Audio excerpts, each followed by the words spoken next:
Hello lazy investors. இந்த வீக்ல ஒரு முக்கியமான ஐபிஓ அலர்ட் இருக்கு. அதுதான் பாத்தீங்கன்னா ஹைவே இன்ஃப்ராஸ்ட்ரக்சர் லிமிடெட், HIL இன்ஃப்ரான்னு சொல்லுவாங்க. இவங்களோட ஐபிஓ பாத்தீங்கன்னா ரோல் அவுட் பண்ணிருக்காங்க. ஆகஸ்ட் 5th to 7th வரைக்கும் ஓப்பன்ல இருக்கும். இவங்களோட பிரைஸ் பாயிண்ட் பாத்தீங்கன்னா ஆல்மோஸ்ட் 70 rupees கிட்ட மென்ஷன் பண்ணிருக்காங்க. இது ரொம்ப ரொம்ப டீசென்டான பிரைஸ். இவங்களோட கிரே மார்க்கெட் பிரீமியம் பார்க்கும்போது ஆல்மோஸ்ட் 57% மென்ஷன் ஆயிருக்கு. சப்போஸ் உங்களுக்கு இந்த ஐபிஓ அலர்ட் ஆச்சுன்னா உங்களுக்கு 50% மேல ப்ராஃபிட் கிடைக்கிறதுக்கான ஹையர் ப்ராபபிலிட்டி இருக்கு. சோ அது மட்டும் இல்லாம இவங்க ஃபண்டமெண்டல்ஸ் எடுத்து பாக்குறப்போ இவங்களோட நெட் மார்ஜின் ஆல்மோஸ்ட் 9% காட்டுது. இவங்களோட ரிட்டர்ன் ஆன் ஈக்விட்டி ரோஸ் எல்லாம் பாத்தீங்கன்னா 20% மேல காட்டுது. இவங்களோட டெப் லெவலும் பாத்தீங்கன்னா ரொம்ப மாடரேட்டா வச்சிருக்காங்க. எஸ்பெஷலி SME இன்ஃப்ரா ஸ்பேஸ்ல இது ரொம்ப ரொம்ப ஹெல்த்தியான சைன். சோ அவங்க ஃபண்டமெண்டல்ஸ் ஒரு பக்கம் இருந்தாலும் அவங்க டெய்ல்மெண்ட் எடுத்து பாக்குறப்ப, அதாவது நெக்ஸ்ட் 5 years எப்படி பெர்ஃபார்ம் பண்ணுவாங்கன்னு எடுத்து பாக்குறப்போ இந்தியாவோட இன்ஃப்ராஸ்ட்ரக்சர், அதாவது இந்த வருஷம் மட்டும் பாத்தீங்கன்னா 11 lakh crore கிட்ட இந்த செக்மெண்ட்டுக்காக ஒதுக்கி இருக்காங்க. சோ இதுல அதிகமா பெனிஃபிட் ஆகிற ஒன் ஆஃப் த கம்பெனில இவங்களும் இருப்பாங்க.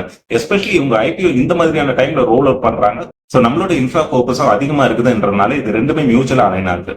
இன்னொரு முக்கியமான டேட்டா, அவங்க பைப்லைன் டீல் எடுத்து பாக்குறப்போ ஆல்மோஸ்ட் 300 crore மேல வச்சிருக்காங்க. அதாவது நெக்ஸ்ட் 5 years இவங்களோட ரெவன்யூ விசிபிலிட்டி ரொம்ப ரொம்ப கிளியரா இருக்கு. இப்போ என்னோட பர்சனல் ஒப்பீனியன் படி பாத்தீங்கன்னா HIL இன்ஃப்ராவோட ஃபண்டமெண்டல்ஸ் ரொம்ப ரொம்ப ஸ்ட்ராங்கா இருக்கு. அவங்களோட டெய்ல்மெண்ட்டும் பாத்தீங்கன்னா செம்ம ஃபேவரபிளா இருக்கு. இது மட்டும் இல்லாம அவங்களோட கிரே மார்க்கெட் பிரீமியம் நல்ல ஒரு எலிவேட்டட் ஸ்டேட்ல இருக்குதுன்றதுனால சப்போஸ் உங்களுக்கு ஒரு லிஸ்டிங் கெயின்காக நீங்க ஒரு ஐபிஓல என்டர் ஆகணும்னு நினைச்சீங்கன்னா இது ரொம்ப ரொம்ப ஒரு ஹை ப்ராபபிலிட்டி. அகைன் இந்த வீடியோ சொன்ன எல்லா இன்ஃபர்மேஷனும் உங்க எஜுகேஷன் அண்ட் இன்ஃபர்மேஷன் பர்பஸ்க்காக தான். சப்போஸ் இந்த ஐபிஓல உங்களுக்கு என்டர் ஆகணும்னு நினைச்சீங்கன்னா ஒரு நல்ல ஃபினான்ஷியல் அட்வைசர் கிட்ட டிஸ்கஸ் பண்ணிட்டு அதுக்கப்புறம் என்டர் ஆகுங்க. இந்த வீடியோ உங்களுக்கு பிடிச்சிருந்தா லைக் பண்ணிட்டு சேனலுக்கு சப்ஸ்கிரைப் பண்ணுங்க. இதே மாதிரி இன்னொரு இன்ட்ரெஸ்டிங் வீடியோ பார்க்கலாம்.